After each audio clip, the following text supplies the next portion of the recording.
Financial Argument. Follow us on YouTube. I like some of the other guests we have on. I'd say they're about 90% accurate, like Mr. Dent. But we've been the last year or so saying who would be right about this?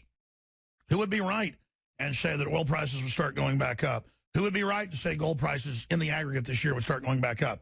Who would be correct about all that? And I would say overall, I'm not poo-pooing anybody, I would say that Peter Schiff has been more accurate than anybody else we've interviewed. And we only have folks on that are about 90% accurate or more. So it's not like it's bad to not be as accurate. But it is a big debate, though, about are we going to have inflation or deflation? I'm not a rocket scientist, but when they're printing more money and issuing more garbage and more derivatives than any time in history, worse than 2008, tells me down the road paper's going to have a problem. But now you're talking about holding your money, so liquid, whatever's what you want in my little, brain. But who knows? Peter Schiff of Euro Pacific Capital joins us, billions under management, and, of course, son of the famous patriot fighting the IRS and the corrupt government, Irwin Schiff, who passed recently. He joins us to discuss all this, Europac.com. So there's your little intro. You've been dead on. Let's just revisit your predictions, where we're at currently, and your next flotilla of predictions, Peter. But congratulations on being accurate. Though it's kind of like congratulations, you're predicting the Titanic just hit an iceberg and we're going to sink. So what do we do? Well, I still think it's early even to congratulate me, and I'm not going to, take credit prematurely, but it sure does seem like things are proceeding according to the playbook that I laid out. Even though people still believe that the Fed is going to be raising interest rates at some point and that we have a legitimate recovery, the dollar is still falling. More importantly, gold is rising. Gold stocks, again, pretty much all the gold stocks hit new 52-week highs yesterday, and here we have today with the Dow down about 150, the Nasdaq's down over 70 points. Gold is up yet again. It was up a little higher earlier this morning, but the trend is still there. And, you talk about all these people who believe that there's no consequences from the last 8 years or 7 years of 0% interest rates and 3 rounds of quantitative easing. How can anybody believe that there is not a bill that's coming due for all that? Because if you look at what Alan Greenspan did, we had interest rates at 1% for not even 2 years, and then we gradually raised them back up above 5% over a couple of years. No quantitative easing programs at all. So what Alan Greenspan did was very mild compared to what Bernanke and Yellen have done. Yet the consequences, the payback for that monetary policy was the worst financial crisis since the Great Depression. Sure, and even when cut numbers are saying 1.8% economy. I mean, what's the real economy? Negative 2%? Who knows how negative it is? Because the numbers aren't real, because the inflation rate is being artificially suppressed. But my point is, if we had such a bad consequence of the reckless policies under Greenspan, just imagine what's in store for us now. I mean, this is not just going to be the worst financial crisis since the Great Depression. This is going to be the worst crisis, including the Great Depression, because what we're about to enter into, and I think we've already entered into, the beginning of it, but I think it's going to get a lot worse as it progresses. But this is going to be greater than the Great Depression. Meanwhile, you've got President Obama and all sorts of Democratic, talking heads out there Bernie trying Sanders. to talk about how great this economy is. And Bernie Sanders running around like an idiot. Oh, yeah, look, we had this awful jobs report last Friday. Not only was it way below estimates, they revised down the prior month. We had another mass exodus of workers out of the labor force to get the labor force participation rate back down to the lowest it's been since the early 1970s, before women entered the workforce. So if you look at the labor force participation rate for men, it's the lowest it's been in the history of the republic. And so this has been a disaster. And all of these so-called economists who are Democrats who are trying to say that, the Republicans are wrong for criticizing the economy. If a Republican had been president for the last 7 years and everything was exactly the same, can you imagine what they'd be saying about the rise in income inequality, the rise in poverty, the collapse in real wages, the collapse in home ownership, the mass exodus out of the labor force? I mean, this is statistically the worst economy really in our lifetimes, yet because there's a Democrat president, nobody wants to criticize him from the left. Well, the show isn't about who's right and who's wrong. It's about knowing the future and getting prepared, obviously, and we'll talk some about that. But I mean, you did say you thought oil would start going back up. Yeah. I mean, you did predict that they would, basically start talking about going back, to, QE Unlimited. You predicted how they would go up when they went up. But you've also been predicting that, gold would go back up. I know they're trying to artificially suppress it, but, worldwide the demand's going back up. And they admit in elite publications that, indeed, the, quote, elite are hoarding cash, gold, you name it, building armored bunkers at record levels. Yeah. I mean, what have these people done? Well, I mean, the price of oil has almost doubled from its low. It got back above, in fact, I saw it as high as about 51.60. It's since pulled back below 50, back in the 49s. But the trend now, I think, is up, and it's going to be even bigger once the dollar really starts to cave in. I mean, the dollar index still hasn't broken down. It's going down. But I think, again, people are still holding out hope. Sure. What's the time frame? I know you don't want to go out on a limb, but just you're one of the most accurate guys out there. What's the time frame? What do you really think when you sit around the coffee table talking to your wife?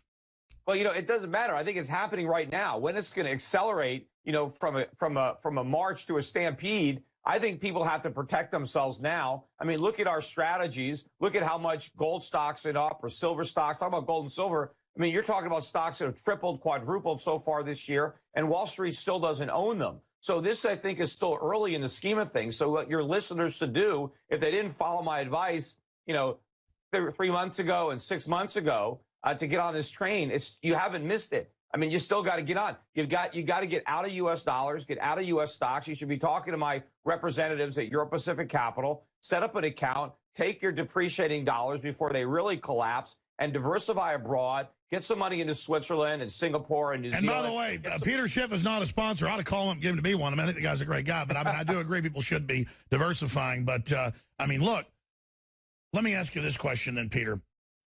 Looking at the time frame historically here, I understand it's already here in most of the world. It's already here in the U.S. at a trot, and you're talking about a gallop, a stampede. What's the time frame, though? I mean, I know you don't, speculatively.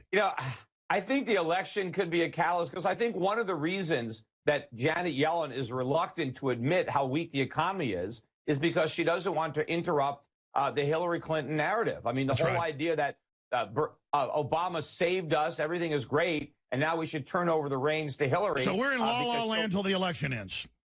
Yeah, I mean, but thing is, things are getting so bad.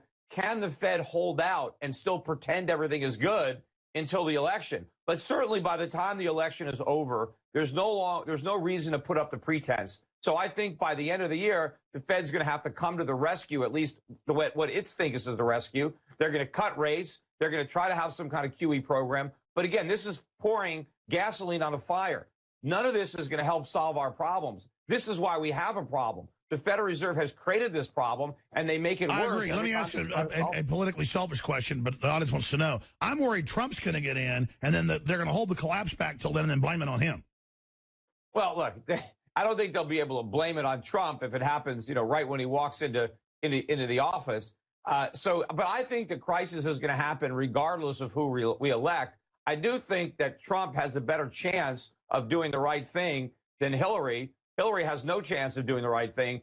Trump might. See, it all depends on, he does a good job of identifying the problems. His solutions are all wrong. Now, maybe he knows they're wrong. Maybe he's just playing politics. Sure, because he wants low interest rates. The real solution. He wants low interest rates because he's a builder. We'll be right back. We've got our guest here, Peter Schiff, joining us, EuroPacificCapital.com.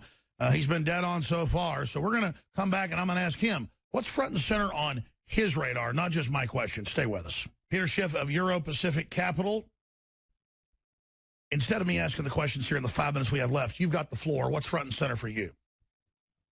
Well, as far as I'm concerned, it's when are people going to wake up? I was on this, guys, I was on CNBC a couple days ago, and still they acknowledge that, okay, things seem to be slowing down. They're not as good as we thought they were, but they still don't understand the gravity of this situation. They still have no clue how much damage has been done to the U.S. economy these last 7 years. They still have confidence, have faith in the Federal Reserve, have faith in the dollar, believe everything is going to be okay. And they just think, well, we're at a little bump in the road. They don't realize that we've run out of road, or the road has now come to the end and we're going over a cliff. That is actually what's going on. And to me, this is more obvious than the problems that I was warning about in 2007 that came to a head in 2008. Yet all the people who were oblivious back then are equally clueless now. And to me, this should be even more obvious, especially since we just have that example of what happened in 2008 fresh in everybody's mind, even though it's still, what, 8 years ago. It's all the same people. They were here. They lived through it. It's not like they had to learn about it in a history book. This isn't like the Great Depression, where it's very easy for a revisionist textbook you learn the wrong thing. We experienced this ourselves, yet we're still not prepared for what's about to happen, which, again, is going to be much worse than the '08 financial crisis. And it's going to be a dollar crisis. It's going to ultimately be a sovereign debt crisis. And it's going to bring this whole bubble economy to its knees. And Americans are not going to be able to get away with this anymore. We can't just keep pretending we have a real economy. We just can't keep running trade deficits and borrowing money to pay for imported products. Meanwhile, we have a bunch of people who are pretending to work. 100 million people that don't work. Even pretending. Peter Schiff, okay, everything you said is totally true. 2 + 2 = 4. You've been absolutely right. Here's the rest of the story, as Paul Harvey would say. They're not going to follow common sense like you just said and stop pretending. I think they'll get even worse, nationalize things, start wars. I mean, historically, they'll make the wrong decisions to stay in power. So what do you expect them to do? I mean, look what they did in 2008. Make it worse, give themselves trillions. I expect them to make the wrong decisions until they can't do it anymore. I mean, eventually, the market won't give them any more rope. We will have hung ourselves on the rope we already had. So at some point, we're going to do the right thing. But my portfolio, what I'm doing with my clients, I'm betting that they keep doing the wrong thing because there's no indication they're going to do the right thing. So what are they going to do? They're just going to print more money. They're going to take interest rates down. These clowns are probably even going to try negative interest rates, even though they're not working in Europe and they're not working in Japan. They're dumb enough to do it because when it comes to central bankers, if one of your friends jumps off a bridge, well, you jump off the same bridge because everybody is doing it, so it must be the right thing to do. Lemmings, wow. And look, what you're doing with your bet is risky, but it's not. I mean, it's risky in that short term, it looks scary, but we know historically there's no way they can extend this forever, no matter how much voodoo they've got. I don't even think it looks scary in the short run because it's already unfolding. Yeah, right. The dollar is already going down. Gold is already going up. No, you're right. The Fed has said they're out of bullets. The Fed has admitted it isn't working. Yeah, well, I mean, but the thing is, their bullets never worked. But they're not out. They have a machine gun. They can print as much money as they want. If they actually think money printing works, there's no limit to how much they can print. But they admit it's not working, so how do they have the cake and eat it too? You've seen the statements. They go, no, this isn't working. We're out of bullets. So what does that mean? No. They've never admitted that. They still believe their policies were a success. That's how clueless they are. They still believe that their policies... I've seen a few statements where they've admitted it's not working. I mean, I've seen some statements, but no, I mean, you're right. Then they kind of, like, out of one side, they go, this isn't working, but then out of the bullhorn, they say it is.